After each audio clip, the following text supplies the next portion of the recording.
Alright mga kababayan, alas 9:10 ng umaga. Ito'y atid ng KBS RMN News, Diaryo na TV pa. Anyway, tuloy-tuloy lamang po ang ating pagtatanghal ng ating palatuntunan ng gabay at patnubay. Dito sa Kasado Broadcasting Service, RMN News, Diaryo na TV pa. At syempre, nais lamang po nating batiin at i-congratulate ang Golden Heart Awards na gaganapin po sa February 22, 2026, araw po ng linggo. Ganap na ika-11 ng umaga hanggang ika-5 ng hapon. Yan po ay pag-award na naman po muli. Kasama po dito muli ang ating impilan ng KBS RMM News at ng ating balitang kasado. Siyempre, sipungan na po ng ating publisher, si Kuyang Alan Valenzuela Bordeos. Anyway, mga kababayan, may paghatid po ng balita ang ating Kalsado Patrol 25 si Double L mula po dyan sa area at lugar ng Calabarzon, dyan sa Cavite. Si Kuya Lando Luto, standby. At syempre, susunod po ang ating Kalsado Patrol ng Mega Manila, si Kuyang Don Robert Ramero.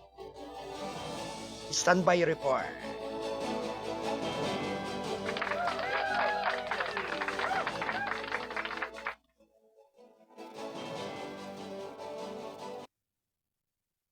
Kalsado Patrol report.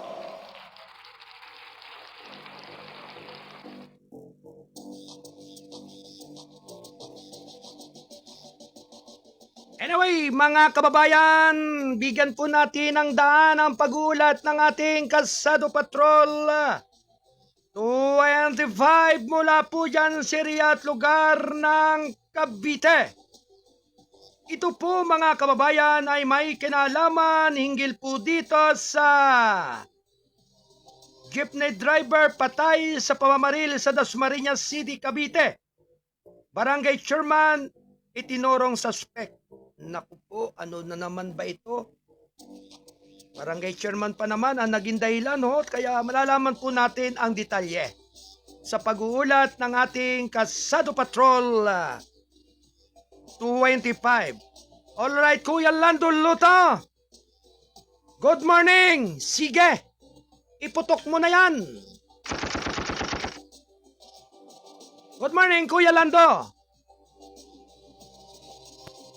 Good morning. Natatama ka nga dyan. Malungkot ito, Kuya Arnold, na balita dahil malalagay sa alanganin ang isang barangay chairman dito sa Dasmariñas City, dito sa lalawigan ng Cavite. Dahil pa naman ito dahil itinuturong ito, Kuya Arnold, sa utak ng isang pamamaril ng isang jeepney driver. Lalo ngayon, Kuya Arnold, nalalapit na ang halalan sa buwan ng Nobyembre. Itong barangay chairman ito, Kuya Arnold, dahil nga ito ay dumano, ay itinuro nga ito na sa kanyang pamamaril at dead on arrival.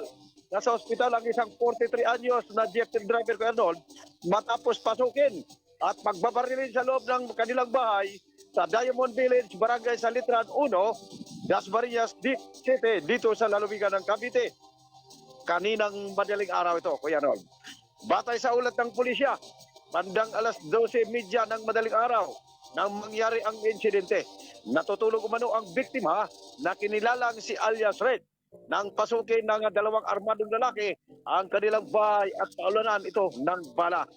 Matapos ang pamamaril, Kuya Arnold, mabilis na tumakas ang suspect sakay ng isang single na motorsiklo. Isinugod pa sa pag-abutan ng biktima, subalit idideklara ring patay makalipas ang ilang sandali dahil sa tinamong mga tama ng bala. Samantala, itinuro-turo ng kinakasama ng biktima na si alias Maria, ang asawa ng biktima, ang isang dumanoy barangay chairman bilang posibleng may kinalaman sa krimen. Ayon kay Ginang Maria, dati mano niyang karelasyon ang naturang barangay kapitan bago ang pamaril noong nakaraan. at dinala pa umano ang biktima sa Imo City Police Station matapos pagbintangan ng pagnanakaw ang biktima.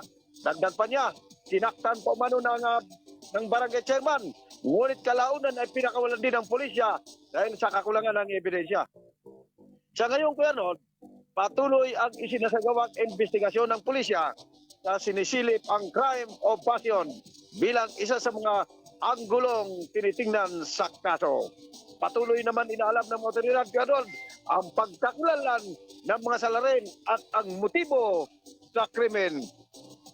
Mula pa rin dito sa lalawigan ng Cavite, Patrol 25, ako si Double L, Kuya Landuluto, nag-uulat para sa KBS RMM News.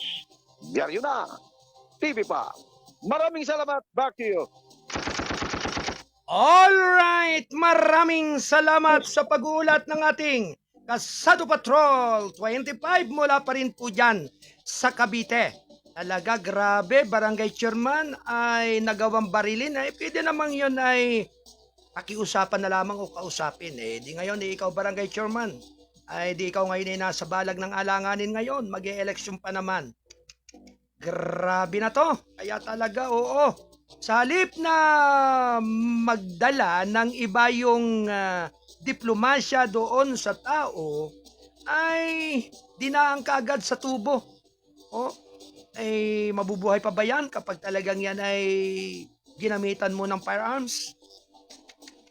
Sus Maria Josep, talaga, oo. Ang buhay ng ating bawat mamamayan ay napakahalaga po talaga. Wika nga.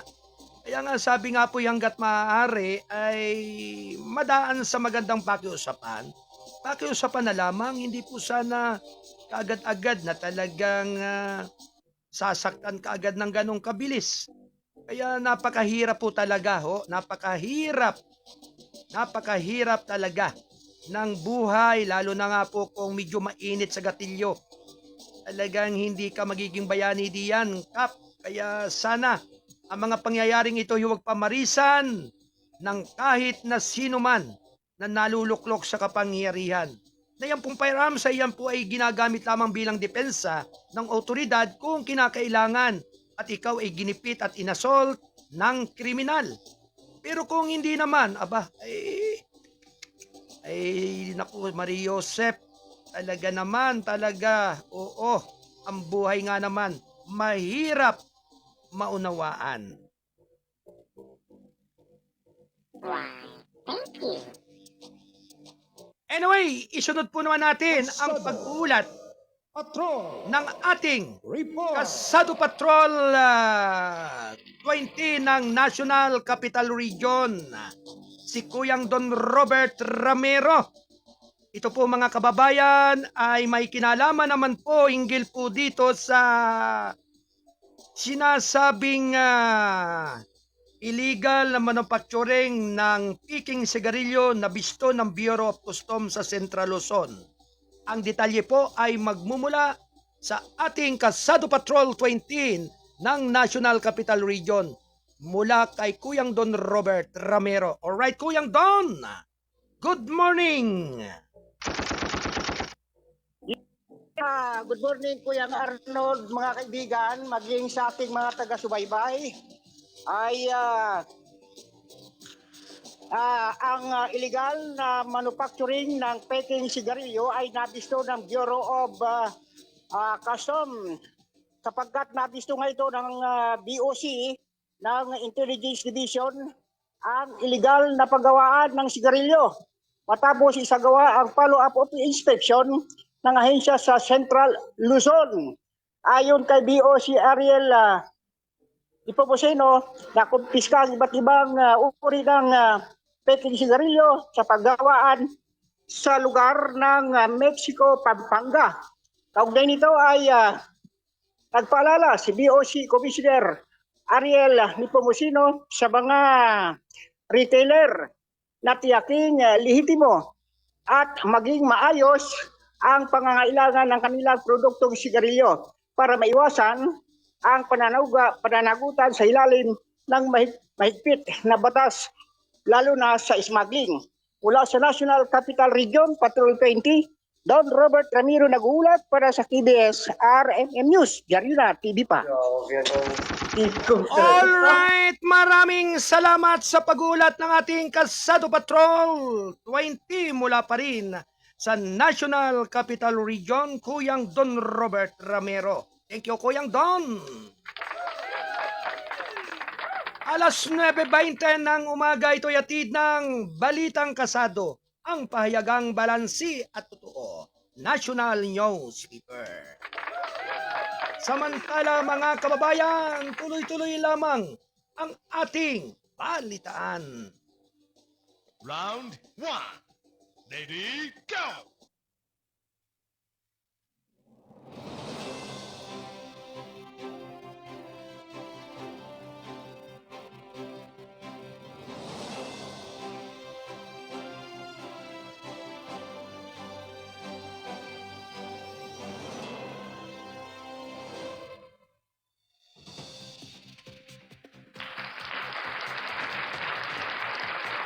Samantala mga kababayan, pinigpitan ang crackdown sa regulated cigarette smuggling hubs.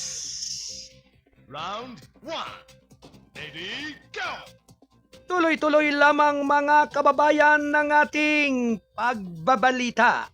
Samantala, ipinag-utos ng Philippine National Police na ni Chief General Jose Melencio Nartates Jr. nitong linggo ang pagpapaigting ng pagsugpo sa mga strategic transit at storage hubs na ginagamit para sa illegal na kalakalan ng tabako. Sa isang pahayag, sinabi ni Nartates na ang mga aktibidad ng smuggling ay paulit-ulit sa ilang lugar, partikular na sa ilang bahagi ng Central Luzon at sa Mindanao. Kailangan nating labanan ang bawat agresibong kilos ng mga smuggler ng sigarilyo dahil ang illegal na aktibidad na ito ay nagsasangkot ng bilyon-bilyong pisong buwis umano sa gobyerno aniya. Kailangan nating ipagpatuloy ang ating mga pagsisikap na hanapin ang mga smuggle sa bagay, buwagin ang lahat ng kanilang mga network at kilalanin at panagutin ang lahat ng mga kasangkot nito. Ang direktiba ay kasunod ng sunod-sunod na operasyon na kamakailan na humantong sa pagsasamsam ng mahigit 100 milyong pisong halaga ng smuggled sigarilyo na magkahiwalay na operasyon sa Bulacan at Davao del Sur. Sinabi pa rin ni Nartates na ang whole ay nagtatampok ng laki ng illegal na kalakalan at ang papel na mga organisadong pinanser sa likod nito. Walang halaga ng pera, impluensya o koneksyon ang maaaring maprotektahan. Ang mga smuggler na at kanilang mga pinanser, hahabulin namin hindi lamang ang mga runner at warehouse operator kundi higit sa lahat ang mga pinanser at mastermind sa likod ng mga illegal na aktibidad na ito, sabi niya. Nauna na rito, ininspeksyon ng PNP ang ilang sinalakay na illegal na pabrika ng sigarilyo sa Mexico, Pampanga, kung saan na-recover ang 400 milyong pisong halaga ng produktong tabako. Mula noong Desyembre na nakaraang taon, nasa 10 bilyong pisong halaga ng undocumented cigarettes, parapernalya at makinarya ang nakumpiska sa iba't ibang bodega at illegal na manufacturing plant sa Malabon at lalawigan ng Batangas at Pampanga. Thank you. 24 na minuto makalipas ang siyam ng umaga. Samantala, bilang ng mga nasawi sa Basyang umakyat na sa 12,132 na ang pamilyang apektado. Round 1. Ready, go! Umakyat na sa 12 ang bilang ng mga nasawi dahil sa dating Tropical Storm Basyang, habang umaabot naman sa 132,000 ang mga pamilyang apektado ng weather. distribution ayon sa tagapagsalita ng Office of Civil Defense. Noong linggo sa panayam sa radyo ng DCWB, sinabi ni OCD spokesperson Juni Castillo na katumbas ito ng 467,000 katao na naninirahan sa 850 barangay sa Visayas at Mindanao. Yung atin naman pong mga casualties, nakakalungkot po na umaabot na 12 yung for verification and validation na mga nasawi, sabi ni Castillo. Ayon pa rin sa naunang ulat mula sa OCD, 9 sa mga naiulat na nasawi ay mula naman sa Region 10 at 3 naman mula sa Caraga, at mga naiulat na pagkamatay ay alinman na pagkalunod o pagkaguho ng lupa. Sinabi pa rin ni Castillo na patuloy na ang clearing operation ay patuloy na ngayon. Ang mga nasirang bahay, idinagdag niya, ay humigit kumulang na sa 445 kabilang ang 38 sa ganap na nasira. Idinagdag pa rin ni Castillo na wala pa rin silang mga numero para sa pinsala sa infrastruktura at agrikultura. Dahil patuloy ang mabilis na operasyon sa pagtatasa ng pinsala, inatasa ng Philippine National Police Chief General Jose Melencio Nartatis Jr. ang mga unit commander na suriin ang mga apektadong infrastruktura at tauhan ng pulisya sa mga lugar na tinamaan ng basyang. Ito ay magsisiguro ng epektibong pangangasiwa sa mga operasyon ng relief at rehabilitasyon pagkatapos ng kalamidad, sabi ni Nartates sa isang pahayag. Ipinakita ng inisyal na pagtatasa na ang mga linya ng komunikasyon, supply chain ay patuloy na nagpapatakbo sa mga apektadong tanggapan ng pulisya, aniya. Tumulong din ang mga tauhan ng pulisya sa mga lokal government unit search and rescue operation. Why, thank you. Samantala mga kababayan, tanggapin po natin muli ang pagbabalik ulat ng ating Kasado Patrol 25 mula pa rin po dyan sa area at lugar ng Cavite, si Double L. Alright, Double L, standby, report.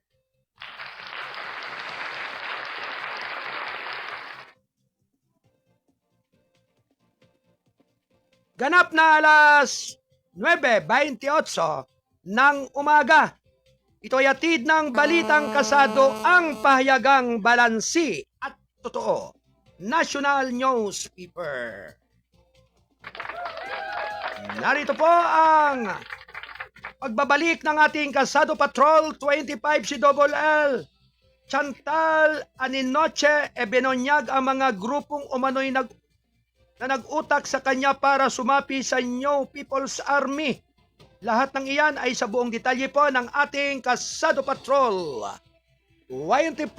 Alright, Kuya Lando Luto. Si Double L, alright. Sige, ipotok mo na yan. Nga pagbabalik, tama ka nga dyan, Arnold. At ito nga isiniwalat ka ng isang Pilipino-American na si Chantal Alinoche. Ang mga grupong manoy nagtulak at nag-uudyok sa kanya upang makipag-ugnayan at sumama sa kilusan ng New People's Army NPA. Ayon sa pahayag ng National Task Force to End Local Communist and Armed Conflict or NTLK. Ayon sa task force, inamin ni Aninoche sa isinagawang debriefing na ang kanyang pagpunta sa Pilipinas ay may kaugnayan sa pakipag-ugnayan sa NPA at na siya ay mananatili pamano sa isang kampo ng rebelde noong naganap ang engkwentro sa Abra de Ilog, Occidental Mindoro noong Enero 1 taong kasalukuyan, kung saan may isang estudyanteng nasawi dyan at 2 ang nasugatang sundalo ng pamahalaan. Bukod dito, Kuya Arnold, ibinunyad din ni Aninoche ang pagkakasangkot ng ilang organisasyon sa ibang bansa na manoy bahagi ng international ng network ng Communist Party of the Philippines or CPP na ayon sa mga otoridad ay ginagamit sa recruitment, paggalaganap ng pondo at pagpapalaganap ng ideolohiya ng armadong pakikibaka. Binigyan din ng NTA pa LCAC na ang mga pahayag na Aninoche ay nagbibigay liwanag sa patuloy na banta ng umano'y recruitment at radikalisasyon, lalo na sa mga kabataan at dayuhang individual na naghihikayat sa ilalim ng advokasya sa solidarity war. Kasunod dito, Kuya Arnold, iginiit ng task force na ang naging hakbang ng pamahalaan laban kay Aninoche, kabilang ang pag-issue ng order of leave ng Bureau of Immigration ay isang legal at administratibong aksyon na nakakabatay sa seguridad at umiiral na batas at hindi isang pampulitikang hakbang. Nanawagan ang NTF-LCAC sa publiko na maging mapanuri at mag-ingat laban sa mga grupong umano'y gumagamit ng makabayang pananalita upang ilagay sa panganib ang buhay ng mga kabataan o mga estudyante at mga dayuhan. Patuloy naman ang panawagan ng pamahalaan, Kuya Arnold, na labanan ang anumang uri ng recruitment ng armadong grupo at palakasin ang kamalayan ng komunidad upang mapanatili ang kapayapaan at seguridad dito sa ating bansang Pilipinas. Mula pa rin dito sa lalawigan ng Cavite, Calabarzon, Patrol 25, ako si Double L, Kuya Landuluto, nag-uulat para sa KBS RMM News, Diaryo na, TV pa. Maraming salamat, back to you, Arnold. Alright, maraming salamat sa pag-uulat ng ating Kasado Patrol 25. Mula pa rin po mga kababayan dyan sa area at lugar ng Cavite, dyan sa Calabarzon area. Si Double L, Kuya Lando Luto. Thank you, Kuya Lando. Alas 9:32 ng umaga, ito'y atid ng Balitang Kasado, ang pahayagang balansi at totoo. National Newspaper. Anyway, puntahan po naman natin ang mahalagang pag-ulat ng ating Kasado Patrol 40 na naririyan naman sa area at lugar ng Quezon City, si Kuyang John Santosidad. Alright, Kuyang John, standby report.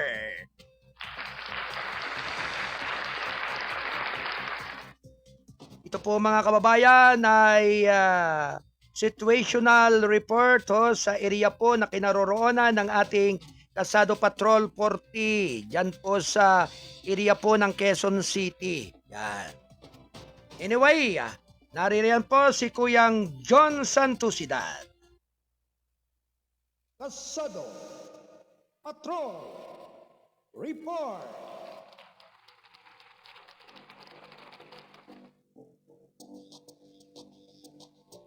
Alright, Kuyang John Santosidad, good morning! Yes, good morning po. Kasama Kuya Arnold, ganun ni Station Manager Alan Borjo. Kuya, dito tayo sa Barangay Payata sa buong tayo magdamag, nakamonitor about paligid ng barangay. Tungkol naman sa mga kaganapan sa buong magdamag, talagang walang tigil yung mga aksidente. Yung mga sasakyan, kasama Kuya Arnold, no? Ay talagang gabi-gabi, araw-araw, mayroon talagang disgrasya dito sa Barangay Payatas. Tulad kagabi, dalawang motor naka-single, nagbanggaan. Gusto dati dalhin sa barangay para ipaayos na, makasundo. Kung hindi, makaka sa Sector 5. Bandang huli, bumigay din. Ayun, kasundo sila kasi parang ginabastos na yung barangay. Sinabihan nga magkayos, sabi, tropa namin, tropa. Pwede namin ipako sa barangay. Kasi tropa laman. Bandang huli, dumating yung mga magulang. Ayun, medyo kunting emosyon. Kagabi kasama Kuya Arnold. Alam mo, Kuyang John, Kuyang John, ng kasunduan, malaking gamit sa motor. Ayun, di na sila magpa-Sector 5. sa isa, Kuyang John, Kahapon ng gabi, 7 sakay ng motor post na e-bike. 7 ang sakay, 5 ang dala sa ospital. Ang driver e-bike, malubha, no? 50-50. ang buhay niya dahil sa matindi pagkasalpok. Ayon sa driver, nawala ng preno ang kanyang mamaneho ng e-bike. Turnover sa 6-5 kasama ko Arnold. Kaya nga dito sa Barangay Payatas, tuloy-tuloy ang pagdisgrasya ng mga sasakyan. Dahil makaskasero yung mga driver. Kasama ko Arnold.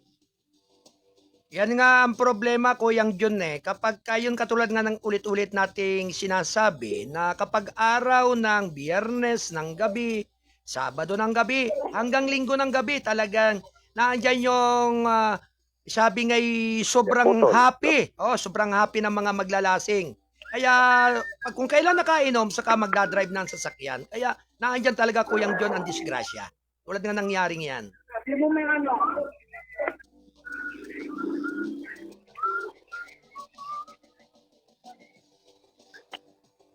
Kaya talaga sa isang parte, Kuyang John, ay kailangan... Nawala yung signal. Kailangan talaga, Kuyang John, sa ganang mga pangyayari ay kinakailangan. Alright, Kuyang John.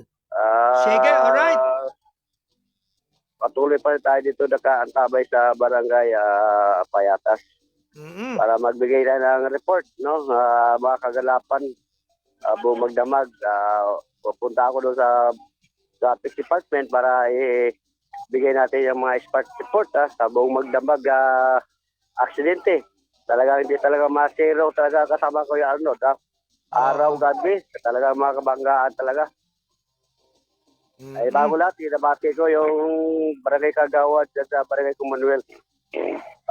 Kagawad John Paul Sibelia. Kagawad ng Commonwealth. Okay, Kuyang John. Alright, maraming salamat sa pag-uulat ng ating Kasado Patrol for Team mula pa rin sa area at lugar ng Quezon City. Thank you, Kuyang John. Ganap na alas 9:37 ng umaga. Ito yatid ng Balitang Kasado, ang pahayagang balansi at totoo, National Newspaper. At syempre, binabati po natin ng magandang umaga ang mga sumusunod. Shout out kina Tita Liti Acebeda ng Oriental Mindoro, kay Trump Israel ng Mindanao. Good morning, Kuyang Arnold. Shout out kay Lindo Pabia Sir from 16 Clan. Ang pagbati po ay mula kay Trump Israel ng Mindanao. Magandang umaga po sa lahat po ng bumubuo ng 16 Clan tribe ng Blaan po dyan sa General Santos City. Good morning everyone. At syempre, ganun din ang pagbati po ng magandang umaga mula kay Ate Manny Biray ng Pasay City. Thank you for watching po sa inyong lahat diyan at sumain nyo po ang kay gandang umaga Ate Manny Biray ng Pasay City. Samantala mga kababayan, tuloy-tuloy lamang ang ating balitaan.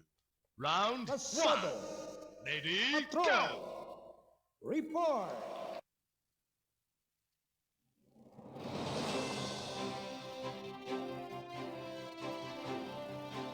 At 29 na minuto makaraan ng ikasyam ng umaga. Samantala, NTFL Cup kinundi na ang pagpatay ng NPA sa 74 na anyos na lola sa Negros. Round 1.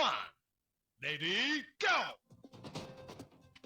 Samantala, kinundi na ng National Task Force to End Local Communist Armed Conflict ang New People's Army sa pagpatay sa isang 74 na taong gulang na lola na tinawag umano ng mga komunistang rebelde bilang espiya sa Negros. Sa isang payag noong Sabado ng gabi, tinawag ni NTFL CAP Executive Director Undersecretary Ernesto Torres Jr. ang pagpatay kay Leonor Angguit, isang malinaw na kaso ng spy tagging ang nauwi sa summary execution. Isang pattern na ginagamit ng BHB para takutin ang mga sibilyang komunidad sa Negros. Si Leonor ay tinawag na espiya at pinatay. Ang mga pagtag ng espiya ay hindi lamang isang level, ito ay isang parusang kamatayan, sabi niya. Ayon pa rin sa initial na ulat, ayagang nagpakilalang miyembro ng NPA ang mga umatake kay Angguet. Sinadya nilang hanapin si Angguet. Inihiwalay ito at binaril siya ng malapitan. Ang pamamaraang ito ay pamilyar at kakilakilabot, mag-akusa ng walang ebidensya, magbanta ng walang awa at pumatay ng walang nararapat na proseso, sabi ni Torres. Sinabi niya na ang umano'y krimen ni Angguet ay nagmula sa mga elemento ng NPA na dati nang gumamit ang kanyang ari-arian at kalaunan ay nagdusa ng mga pagkalugi sa mga engkwentro sa mga persa ng gobyerno. Imbes na tanggapin ang responsibilidad sa sarili nilang mga ginawa, ibinaling nila ang kanilang galit sa isang matandang sibilyan. Ang hinala ay naging isang death warrant, sabi ni Torres. Idinagdag pa niya na ang pagpatay kay Angguet ay akma sa isang dokumentadong pattern ng sistematikong pagtag at likidasyon sa Negros mula sa simula hanggang sa huling bahagi ng nakaraang taon lamang. Ang mga sibilyan, mga magsasaka, manggagawa, tricycle driver, opisyal ng barangay, gwardiya sa kagubatan, bindor at mga leader ng komunidad ay pinatay matapos na tawaging impormante. Kabilang sa mga biktimang binanggit ng NTF-ELCAC sina Alberto Ancero Lubon, Cirilo Yena, Efren Sulinap, Jancy Montoya, Rekne Daipal, Jory Gani, Leonardo Nipalar, Jobet Alsado, Elias Palay, Gismar Pacunla, Isagani Imalay, Enrique Bertuccio, Janisli Balinte Sr., GC Tinggab, Johnny Boy De La Puente, Jere Emia Joshua, Rabor, Anisito Mahinay, Dani Gamay, Francisco Maricel, Pantaha, Ariel Calumboy, Joanne Peralta, sina Danilo Egliteria, Emong Cantala at Michael Robel, pawang mga sibilyang pinatay matapos matawag na impormante. Ang mga pagpatay na ito ay inangkin pa ng mga unit at formasyon ng BHB. Ipinakita nito ang layunin at isang nakababahalang pagmamalaki sa pagtarget sa mga taong walang armas. Hindi ito rebellion, ito ay terorismo, sabi ni Torres.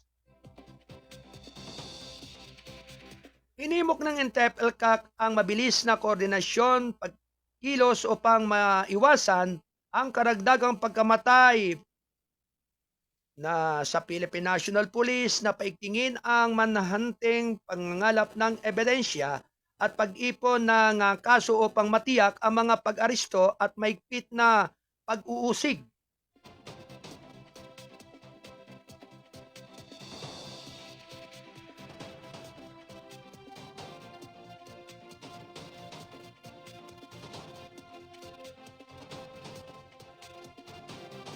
Na inuuna ang mga kaso ng summary execution at armadong pananakot, ang Forces of the Philippines at mga unit ng intelihensya upang palakasin ang mga nakatuon na operasyon laban sa mga armadong grupo na nagsasagawa ng liquidation lalo na sa mga nanganganib na barangay. Ang mga walang unit ng lokal na pamahalaan at mga konseho ng barangay upang i-active ang mga mekanismo ng proteksyon sa komunidad. Nagtatag na ligtas na mga daluyan ng pag-uulat at koordinahin ang agarang seguridad para sa mga residenteng nasa ilalim ng banta. Pinalawak ang pag-akses sa proteksyon ng saksi, emergency shelter, psychosocial support at tulong para sa mga naulilang pamilya. Iniimok namin ang mga mamamayan na mag-ulat ng mga banta, panliligalig o tinatawag na mga pagsubok na isinagagawa sa mga komunidad. Delikado ang katahimikan. Ang katahimikan ay nagbibigay ng oras sa mga namamatay na tao, sabi ng opisyal ng NTF, ELCA. Why, thank you.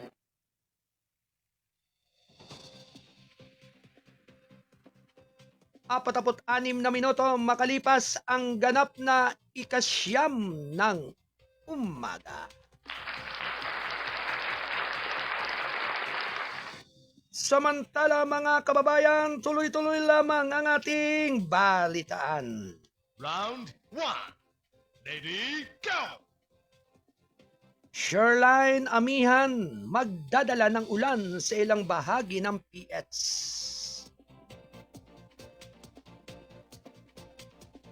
Samantala ang linya ng paggupit at silangang monson ay nagdadala ng pag-ulan sa ilang bahagi ng bansa sa linggo, sinabi ng Weather Bureau. Sa kanilang bulletin ng alas 4 ng umaga, sinabi ng Philippine Atmospheric Geophysical and Astronomical Services Administration, pag-asa na magkakaroon ng maulap na kalangitan ang Mimaropa, Bicol Region, Eastern Visayas, Aurora, Rizal, Laguna, Quezon, Northern Samar at Eastern Samar. Nakararanas ng maulap at kalangitan ang Metro Manila, Cagayan, Valle, Cordillera Administrative Region, Nueva Ecija, Bulacan at iba pang bahagi ng Calabarzon na may ulan at nadulot ng amihan. Nagbabala ang pag-asa na ang katamtaman hanggang sa malakas na pag-ulan ay maaaring magdulot naman ng posibleng pagbaha sa pagguho ng lupa sa mga lugar na ito. Ang northwest monsoon ay magdadala din ng isolated light rain sa natitirang bahagi ng Luzon na walang makabuluhang epekto. Ang natitirang bahagi naman ng bansa ay magkakaroon ng bahagyang maulap hanggang maulap na kalangitan na may nakahiwalay na pag-ulan o mga bagyo dahil sa lokal na mga bagyo. Ang Hilagang Luzon naman, ang silagang bahagi ng gitnang Luzon at ang silangang bahagi ng Timog Luzon ay makararanas ng malakas hanggang sa bagyo ng Hilagang Silangan at hangin at magaspang hanggang sa napakagaspang na tubig sa baybayin. Katamtaman hanggang sa malakas na hangin sa Hilagang Silangan ang nananaig sa natitirang bahagi ng Luzon na magdudulot ng katamtaman hanggang sa magaspang na dagat. Ang Visayas at Mindanao ay makararanas naman ng banayad hanggang katamtamang hangin mula Hilagang Silangan hanggang Timog Kanluran na may bagya hanggang katamtamang baybayin. Sinabi ng Weather Bureau na walang bagong low pressure area ang sinusubaybayan matapos mawala ang LPA Storm Basyang na may international name na Penha.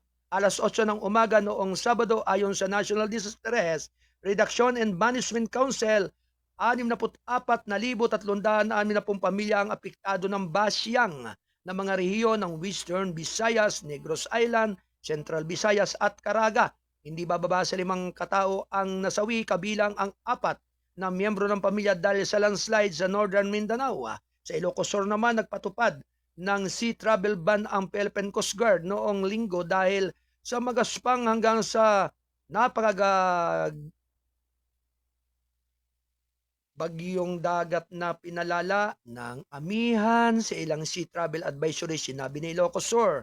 Philippine Coast Guard Station Commander Lieutenant Christopher Busilan na ang pagbabawal ay isang pag-iingat sa kaligtasan lalo na sa mga bangko o bangka ng pangingisda at iba pang maliliit na sasakyang pandagat. Pinapayuhan ng publiko na iwasan ang anumang aktibidad sa dagat upang maiwasan ang anumang hindi kanais-nais na insidente. Why, thank you.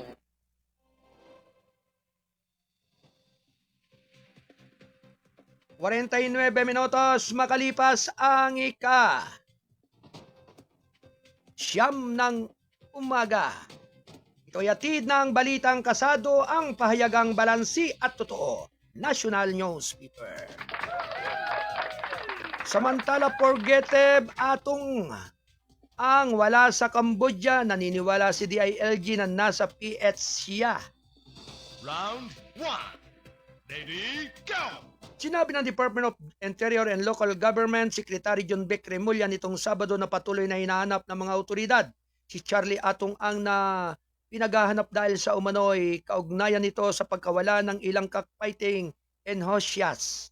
Naniniwala si Remulla na nasa Pilipinas pa rin siya kasunod ng confirmation mula sa Cambodia Foreign Ministry na hindi siya naglakbay o pumasok sa bansa sa Timog Silangang Asya.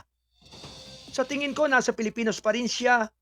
Ang impormasyon na siya ay nasa Cambodia ay nagmula sa saksi na si Jolie Patidungan. Hindi pa kami tumitigil sa paghahanap sa kanya dito, sabi niya sa Philippine News Agency. Sinabi ng Cambodian Ministry of Foreign Affairs ang international operation sa isang pahayag na may petsang Pebrero 6 na walang tala ang pagpasok o paglabas sa Charlie Tiohay ang anumang mga checkpoints sa hangganan ng Cambodia. Ang paglilinaw na ito ay inilabas upang maalis ang mga kamakailang ulat ng media na nagpapahiwatig na si Charlie Tiohay ang ay maaaring magtatago o nagtatago sa Cambodia, habang ang isang pangkat ng mga opisyal ng pulisya ng Pilipinas ay ipinadala upang hanapin siya, sabi nito. Nauna nang ikinumpirma ni Remulla na nagpadala na ng mga tauhan ng Philippine National Police sa Cambodia para i-verify ang mga ulat na naghahanap ng kanlungan si Ang doon. Si Patidungan ay dating kasamahan ni Ang na ngayon ay saksi sa gobyerno sa kasong kinasasangkutan ang mga nawawalang mahilig sa cockfight. Itinalaga ng DILG si Ang bilang most wanted person na nag-aalok ng 10 milyong pisong gantimpala para sa impormasyong umantong sa kanyang pag-aresto. Why, thank you. 8 minuto bago mag-ikasampu ng umaga, tayo ay nasa ikalawang bahagi ng ating pagtatanghal ng ating palatuntunan ng gabay at patnubay, balitaan at mga impormasyon. Shout out kay Kuyang Ray Reyes ng Morong. At ganoon din kay Ate Maribel Remoyan ng Calapan City. Tuloy-tuloy lamang mga kababayan ng ating balitaan, mayorya ng mga miyembro ng Kamara pabor sa pagtanggal ng buwis sa paglalakbay ayon kay Acosta. Round one. Ready, go! Karamihan sa mga mambabata sa Kamara de Representantes ay pabor sa panukala na alisin ang travel tax na ipinapataw sa mga Pilipinong umaalis patungong ibang bansa. Ayon pa rin kay House Tourism Committee Vice Chairman Palawan 3rd District Representative Hel Acosta Jr. nitong Sabado. Sa isang news forum sa Quezon City, sinabi ni Acosta na nakatakdang talakayin ng Kongreso sa mga susunod na linggo kung isusulong ang limitadong exemption o ang kabuang pagtatanggal ng travel tax.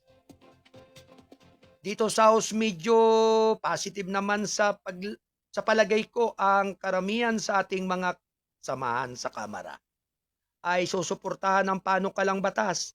Tinitingnan lamang sa komite ano ba ang mas maganda, exemption o total abolition, sabi niya. Nilinaw pa rin ni Acosta na ang panukala ay hindi nilayon na i-depend ang mga proyektong ipinatutupad ng Tourism Infrastructure ang Enterprise Zone Authority o ang mga alokasyon para sa National Commission for Culture and the Arts at Commission on Higher Education. Sinabi niya na kapag naipasa na ang batas ang pundo para sa mga apektadong turismo at iba pang mga programang may kaugnayan naman sa edukasyon o pamana ay direktang ilalaan mula sa General Appropriation Act. Nakapag-usap na rin sa Finance that there is galing sa House na hindi med-depend, nandoon madidepend pa rin.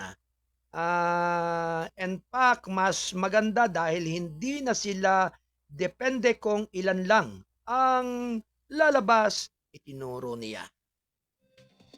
Ilang panukala ang nakabinbin sa Kongreso kabilang na ang House Bill 74 43 na inihain ni House Majority Leader Ilocos Norte, 1st District, Representative Sandro Marcos, at House Bill 7367 ni Cebu City Representative Edo Rama na humihiling ng agarang buwagin ang travel tax.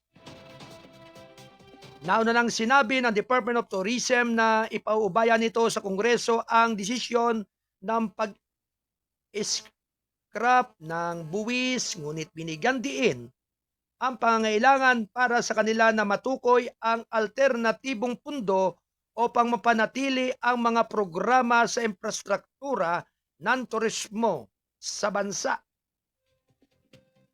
Why, thank you. 4 na minuto bago mag-ikasampu ng umaga. Hello, good morning, Kuyang Arnold. Nasa komisyon sa Wikang Pilipino kami ngayon. Kasama namin ang Philippine Investor Academy Incorporated with Commission Benjamin M. Mendillo Jr. Full-time Commissioner. Yan.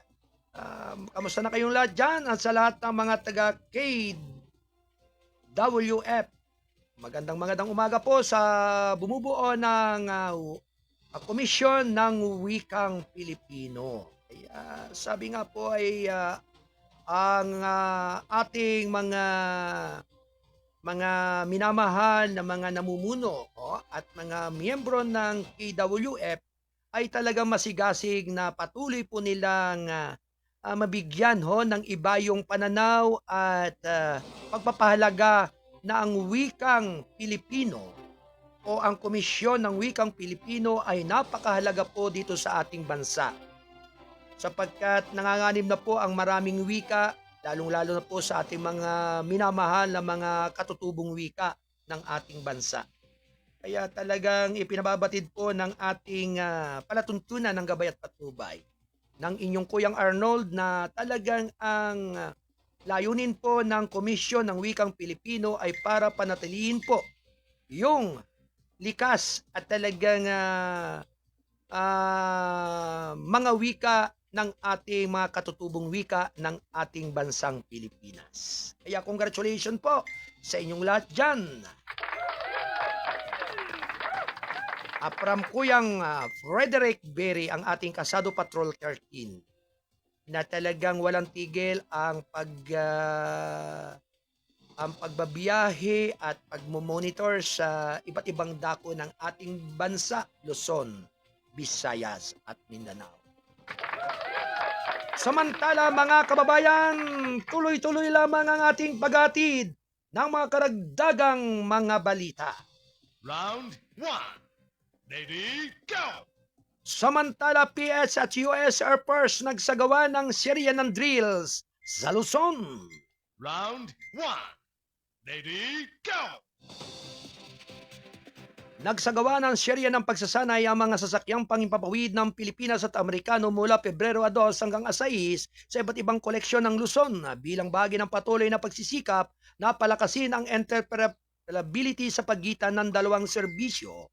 Inihayag ng Philippine Air Force nitong Sabado ang bilateral na pagkikipag-ugnayan ay nagtatampok ng isang serya ng mga koordinadong aktibidad sa himpapawid na naglalayong palakasin ang kooperasyon at interoperability sa pagitan ng mga persa ng Pilipinas at US. Pahayag ng tagapagsalita ng PAP na si Colonel Ma, sinabi ni Cristina Basco sa isang pahayag. Ang mga unit ng PAP at US Pacific Air Force ay nagsasagawa ng bilateral bomber, air patrol at live drop exercise mula sa iba't ibang lugar kabilang na ang Colonel Ernesto Pabina Air Base sa Tarlac City at sa West Philippine Sea sa pamamagitan ng Luzon Strait.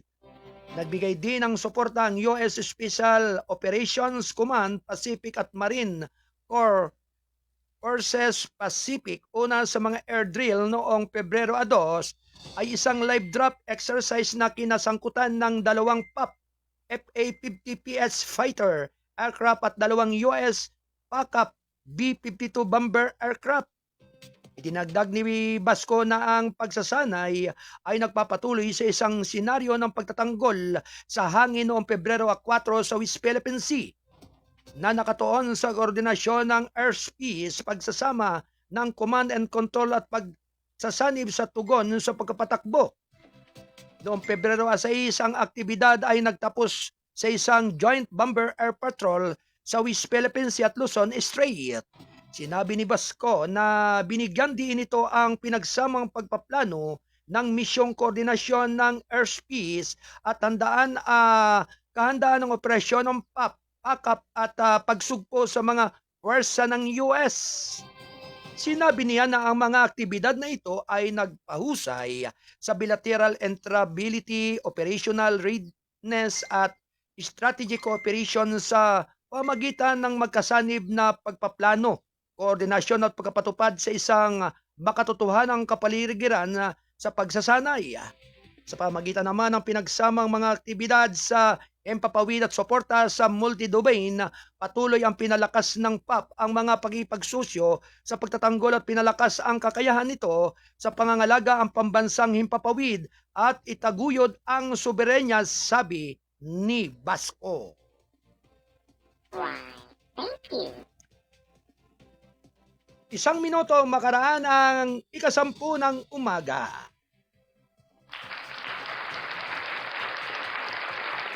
Samantala mga kababayan, construction ng Mindanao Disaster Resource Hub sisimula na sa lalong madaling panahon. Round 1. Ready, go! Malapit nang magsimula ang construction ng kaununahang Mindanao Disaster Resource Hub ayon sa Department of Social Welfare and Development. Nitong sa isang news forum sa Quezon City, sinabi ni DSWD Assistant Secretary Irene Dumlao na ang Disaster Response Management Group ng 500 milyong piso ang inilaan para sa pagsisimula ng unang yugto ng proyekto. Sa kasalukuyan ay may 2 production hubs ang DSWD, isa sa Luzon at isa pa sa Mandawi City para saklaw ang Visayas Region. Ang malapit ng tumaas na Mindanao Hub ay matatagpuan sa rehiyon ng Caraga. Malaga ito sapagkat matutugunan at masusuportahan niya ang implementasyon natin buong bansa handa program, sabi ni Dumlao. Kailangan na mas ma-strengthen natin ang production at provisioning of goods to support immediate relief assistance kapag mayroong kalamidad sa nangyayari at massive simultaneous disasters happening in the country. Sa ilalim ng programang buong bansa, handang gamitin ng DSWD ang mga production center bilang mga hub upang ma-maximize ang mga mapagkukunan ng gobyerno at pribadong sektor para mapabilis ang pagtugon sa panahon ng kalamidad. Sa parehong forum, sinabi ni Dumlao na mananatiling alerto at naka-standby ang kagawaran upang magbigay ng karagdagang suporta sa Visayas at Mindanao dahil ang Tropical Depression Basyang na ngayon ay ibinabana sa isang low pressure area ay nag-iwan ng libo-libo na lumikas sa mga riyon. Bukod sa mga preposition food packs, nakahanda rin ang DSWD na magbigay ng emergency cash transfer at tulong pinansyal kung kinakailangan. Why, thank you.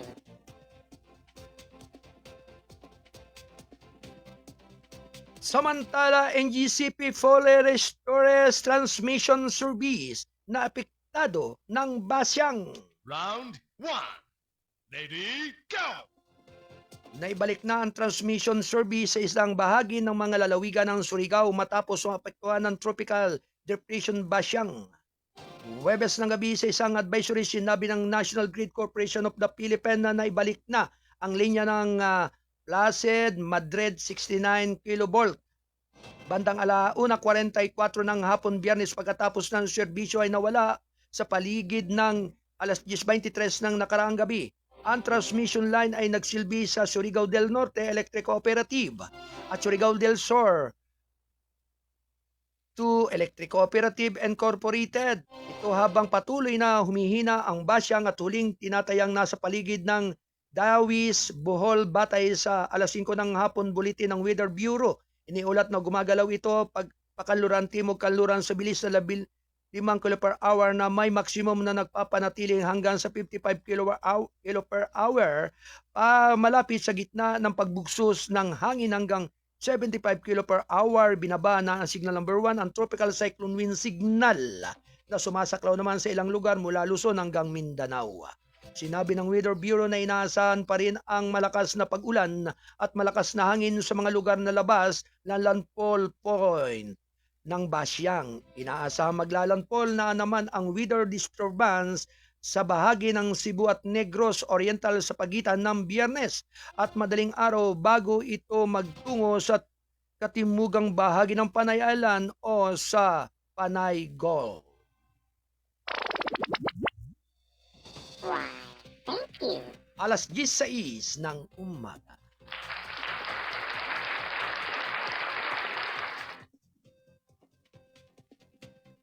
Samantala, LTO pinarusahan ang driver ng bus sa Viral Top Avenue multiple collision.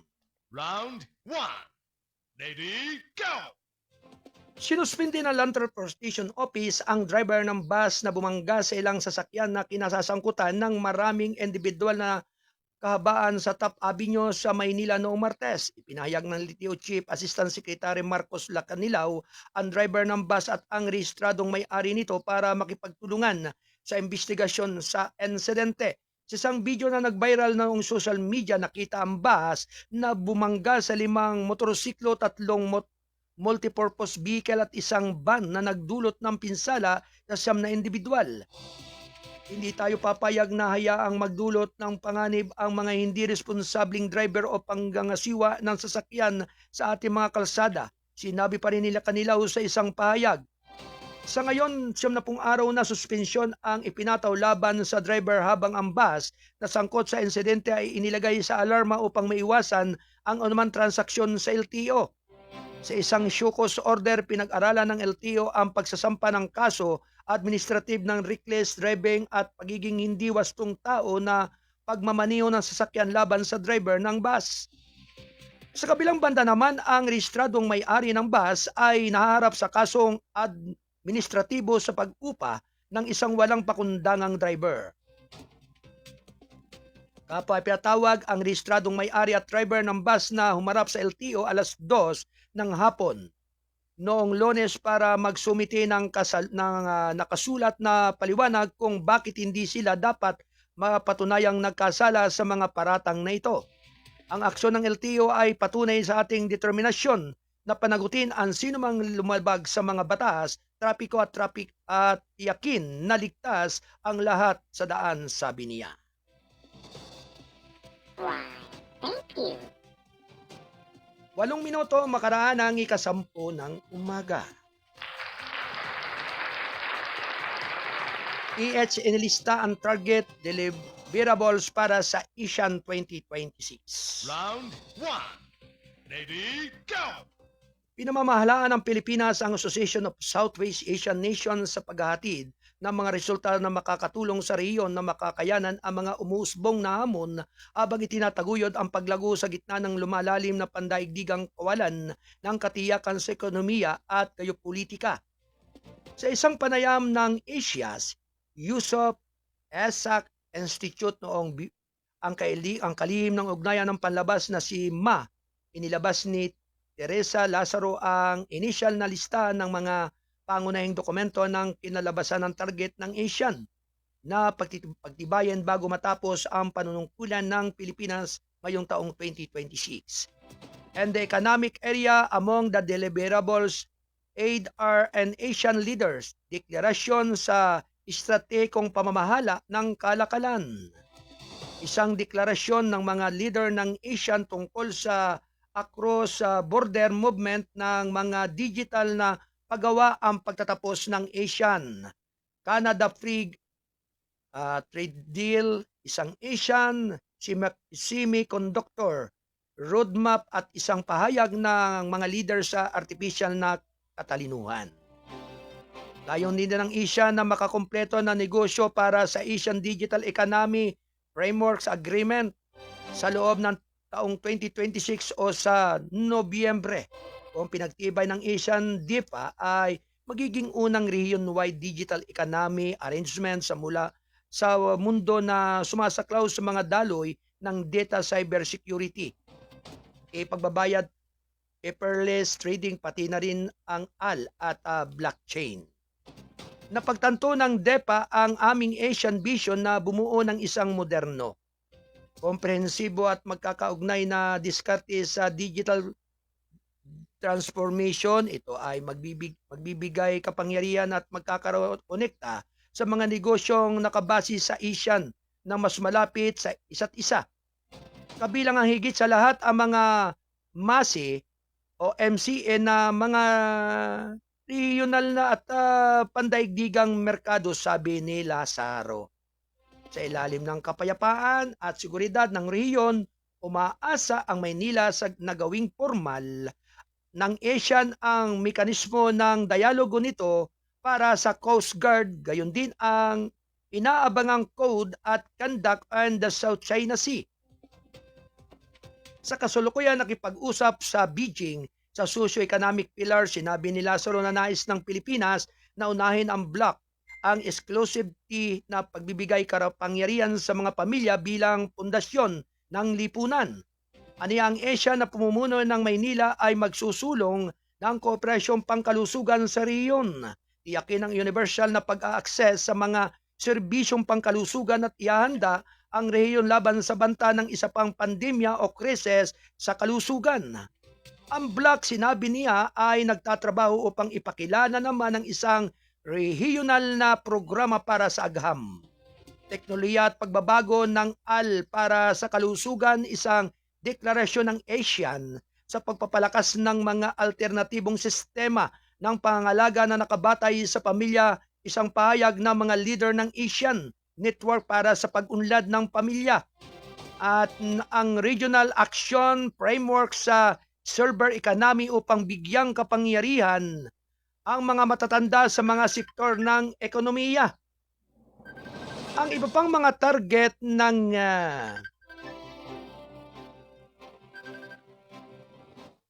pangunahing paghahatid ang ASEAN Implementation Plan for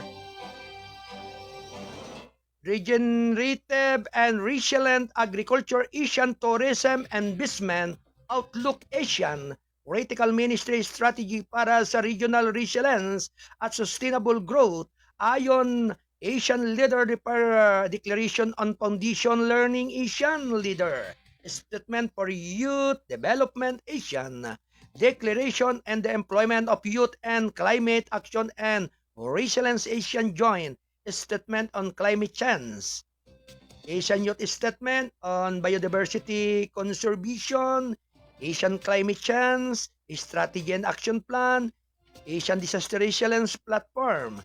Ang ASEAN ay may malinaw na larawan kung ano ang nais nating hitsura ng ating kinabukasan. Sa pamagitan ng 2045, inaasahan naming makita ang isang rehiyon sa nababanat, makabago, pagbabago-bago at nakasentro sa mga tao, sabi ni Lazaro. Patuloy kaming magiging isang komunidad ng mga bansa na nakabatay sa mga patakaran at isang makina para sa kapayapaan, katatagan at kasaganaan sa rehiyon. Aniya, dudublihin ng bloc ang pagsisikap tungo sa pagpuposisyon ng rehiyon bilang ika-4 ng pinakamalaking ekonomiya sa mundo, habang pinananatili naman ang isentralidad ng ASEAN, at ito ang lead driver ng regional architecture. Upang makamit ang mga target na ito, iginiit din ng ASEAN ang Preliminary of Amity and Cooperation of the at pagtitibay ang suporta sa multilateralismo sa gitna ng lumalaking unilateralismo at pagwawalang bahala sa internasyonal na batas.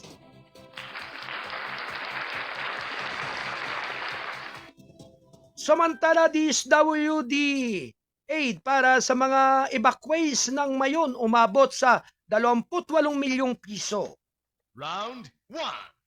Ready, go! Balita mula naman sa probinsya, mula sa Legazpi City.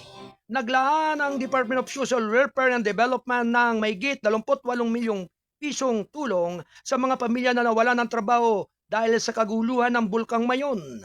Iniulat ng ahensya nitong Biyernes ayon kay Claudio Villarreal, hepe ng DSWD-5 Disaster Response Management Division. Ang tulong ay sumusuporta sa 3,980 pamilya o 18,338 individual na naninirahan sa may evacuation center o sa mga kamag-anak. Ang DSW Bicol ay may 178,707 family food packs na handa ng ipamahagi. Patuloy kami nagbibigay ng mga food packs sa aming mga evacuees. Bukod sa food packs, mayroon din tayong 12,772 ng food item na naka-inbox sa iba't ibang warehouse, sabi ni Villarreal. Aniya may 3 milyong pisong standby fund, psychological first and child-friendly pieces at cash for work program ang mga mobile ng kusina at isang pasilidad sa paggamot ng tubig.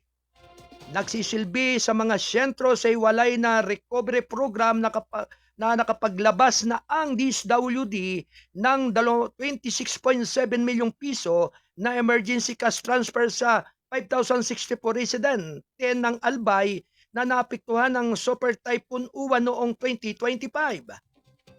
Binipasyaryo sinabi ni Victoria Benedicto ng ginubatan na 10,263 piso na natanggap niya ay makakatulong sa pagkukumpuni ng bubong sa nasirang ng bagyo. Why, thank you. Samantala mga kababayan, basyang nag-iwan na 5 patay, libo-libo ang lumikas sa Northern Mindanao. Round 1. Ready, go! Hindi bababa sa 5 katawang nasawi sa bagyong Basyang at napilitang lumikas ang libu-libong kanilang mga tahanan sa Northern Mindanao nitong Biyernes. Ayon pa rin sa opisyal na kalamidad sa Cagayan de Oro City, 4 na miyembro ng pamilya, isang mag-asawa, isang 13 taong gulang na isang 11 buwang bata ang namatay sa pagguho ng lupa sa barangay Agusan.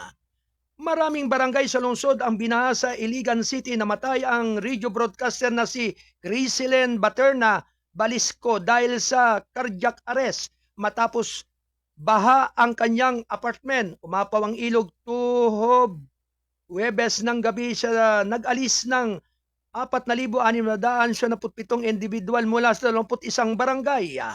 Nasa itaas tayo ng sitwasyon sa kaso ng barangay Mahayahay. Binigyan ng payo ang mga residente na lumikas ng ilang araw ng maaga pero nakakalungkot. Isipin na ang ilan sa kanila ay tumangging umalis sa kanilang mga tahanan. Sabi ni Iligan City Mayor Frederick Siaw, batay sa datos ng lalawigan, 32,750 katao ang nawalan ng trabaho sa Misamis Oriental at 2,129 sa lalawigan naman ng Camiguin. Nananatiling natigil ang paglalakbay sa dagat at impapawid sa kabila ng humina na pag-ulan. Why, thank you. 19 na minuto makalipas ang 10:00 ng umaga. Samantala, ang depensa ni Abby Killer Yamagami ay umapila sa walang katapusang sentensya. Round 1. Ready, go! Balita naman mula sa ibang bansa, mula sa Nara District, Japan. Naghain ng apila ang depensa ni Tetsuya Yamagami sa Osaka High Court noong Miyerkules upang hamunin ang walang katapusang pagkabilanggo na ipinataw ng Nara District Court para sa pagpatay sa dating punong ministro ng Japan na si Shinzo Abe noong 2022. Kasunod na mga talakayan sa nasasakdal, nagsumiti kami ng mga papiles ng apila sa mataas na hukuman upang makakuha ng kataong iwasto ang hindi makatarungang hatol ng mababang hukuman, sabi ng depensa. Sa paglilitis sa apila, inaasahang hindi lamang magtataltalan ang panig ng nasasakdal na hindi angkop ang sentensya kundi muling maghahain ng not guilty plea sa krimen ng paglabas ng baril sa ilalim ng batas sa pagkontrol ng baril at espada. Ang focus ng paglilitis ay kalubhaan sa parusa dahil inamin ng 45 taong gulang na akusado ang kasong pagpatay. Nagtalo ang depensa na ang sentensya ni Yamagami ay hindi dapat ihigit sa 20 taon dahil ang kanyang magulong background na may kaugnayan sa controversial na relihiyosong grupo na Unification Church ay bumubuo ng pang-aabuso sa relihiyon at malapit na nauugnay sa motibo para sa krimen na dapat na ang pinakamahalagang kadahilanan sa pagbibigay ng sentensya. Sa desisyon noong Enero 21 ng paglilitis sa lay judge, sinabi ng korte na ng distrito na bagamat hindi maitatanggi na ang background ng akusado ay isang malayong sanhi ng krimen na hindi masasabing malaki ang impluensya nito sa kanyang desisyon na patayin si Abby. Sinabi ng panig ng akusado na ang isang sandata na ginawa mismo ni Yamagami ay hindi nakakatugon sa mga tuntunin para sa mga baril sa batas sa pagkontrol ng baril at espada.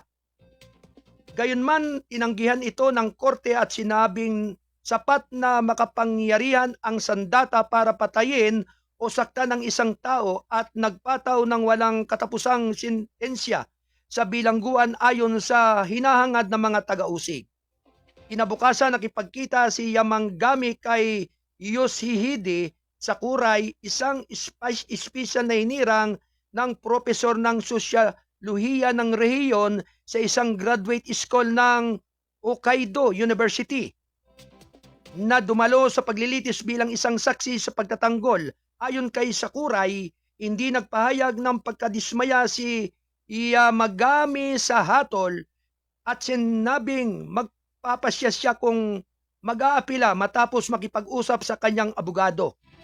Ayon pa rin sa hatol nagpaputok si Yamagami ng baril ng gawa ng kamay kay Abby ng 2 beses mula sa malapit na saklaw ng isang kalye sa kanlurang lungsod ng Nara sa Japan noong Hulyo taong 2022 na naging sanhi ng kanyang pagdurugo hanggang sa mamatay ang dating punong ministro na nagbibigay ng isang tuod na talumpati bago ang alala ng House of Councilors sa taon. Wow, thank you. 23 minuto makalipas ang 10 ng umaga. Samantala mga kababayan, bilang ng mga nasawi dahil sa malakas na nyebe sa Japan, umabot sa nasa 30. Round 1. Ready, go! Ang hindi pagkaraniwang mabigat na nyebe sa Japan ay sinisisi sa 30 pagkamatay sa nakalipas na 2 linggo. Sinabi ng mga opisyal noong Pebrero 3 habang ang gobyerno ay nag-deploy ng mga tropa upang makatulong na maalis ang malalaking drep na may naiwan na residente sa hilaga ng bansa na nahihirapang umalis sa bahay.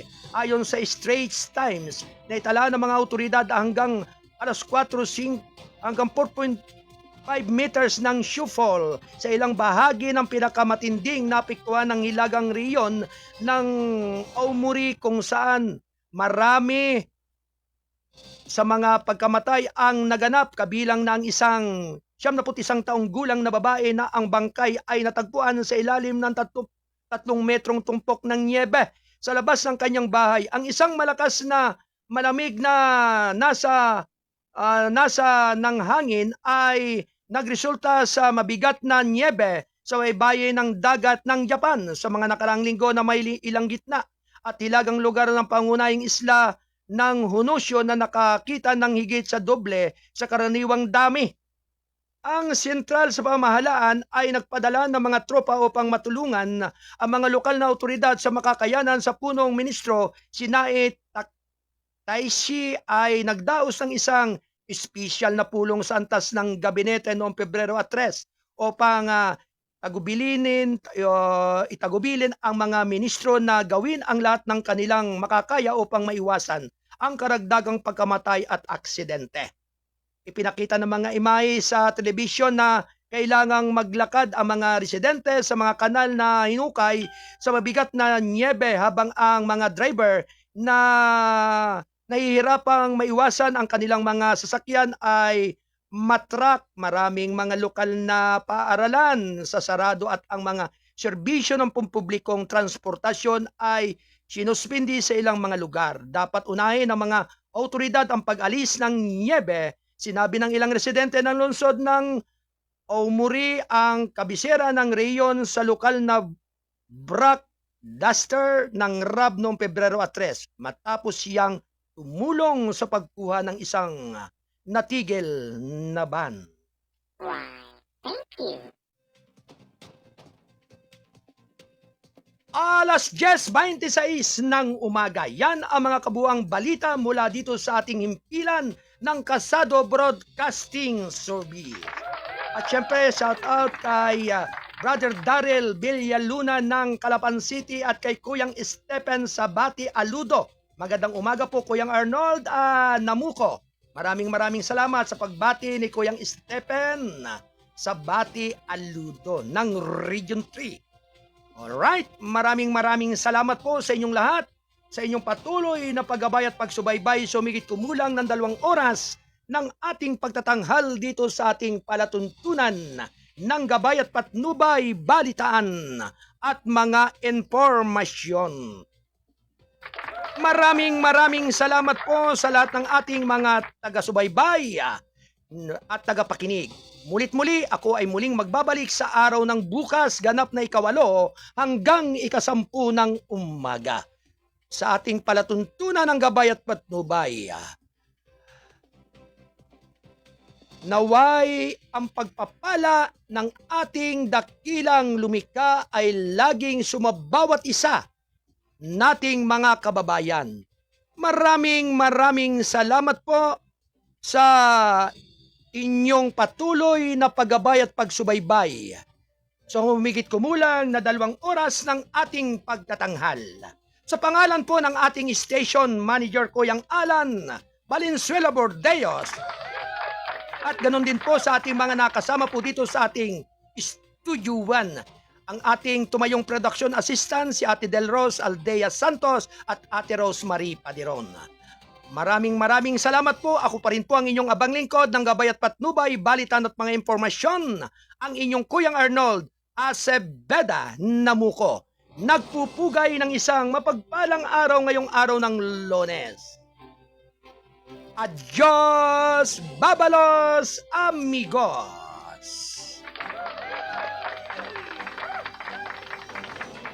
Bye-bye, mga kababayan!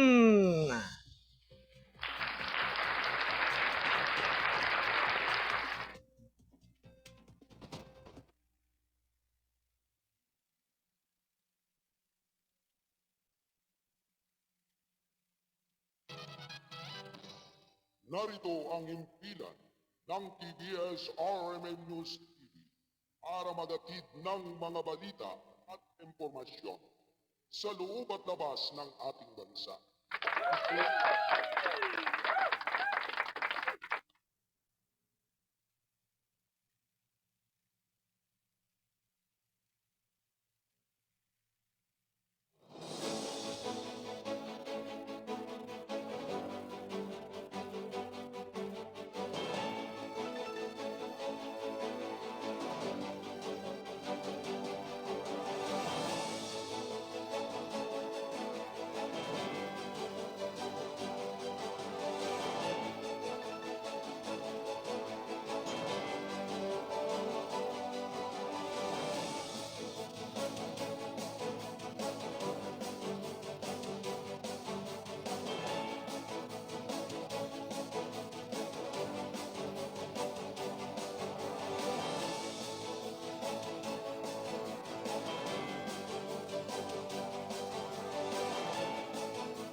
upang mabigyan naman ang may 110 mga trabador sa barangay.